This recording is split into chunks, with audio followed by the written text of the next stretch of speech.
La categoria dei tassisti sia su acqua che su gomma non è ancora riuscita a rialzarsi dalla crisi provocata dalla pandemia.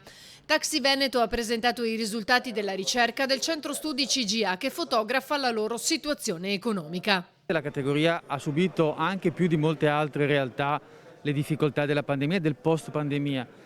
Non c'è stata la ripresa che invece per fortuna altre categorie hanno potuto attraversare e proprio per questo, poiché il tempo sta scadendo, le imprese non reggono più la crisi, bisogna che il governo dia delle risposte, crediamo, molto rapide e immediate e certamente la risposta non può essere quella di una liberalizzazione non concordata. A subire i contraccolpi peggiori è stata Venezia, che oltre alla pandemia ha dovuto fare i conti anche con l'acqua alta del novembre 2019. I mancati arrivi del turismo internazionale, l'impossibilità di svolgere fiere e convegni, l'azzeramento della crocieristica. Lì le perdite raggiungono a volte il 90%, quindi lei capisce che mettono a rischio di sopravvivenza le stesse società cooperative o anche di persone e chiaramente mettono in difficoltà tutti i lavoratori e tutti i professionisti che lavorano nel settore.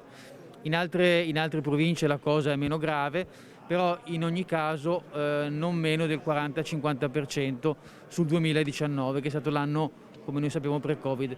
Venezia sconta anche nel 2019 la famosa acqua alta. In base a questi numeri, il Consorzio propone una serie di provvedimenti e si appella al governo. Noi chiediamo che i provvedimenti che il governo ha attuato per il 2021 vengano riproposti anche nel 2022 con la legge di bilancio. Sostanzialmente la spalmatura degli ammortamenti e delle riserve e delle perdite d'esercizio in più anni in modo da ridurre il danno sui bilanci, la prosecuzione della cassa integrazione, la riproposizione dei voucher mobilità semplificandoli perché in alcuni comuni questo non ha funzionato e infine la possibilità di essere inserite come città d'arte in provvedimenti di ristoro come l'ultimo provvedimento del governo Draghi.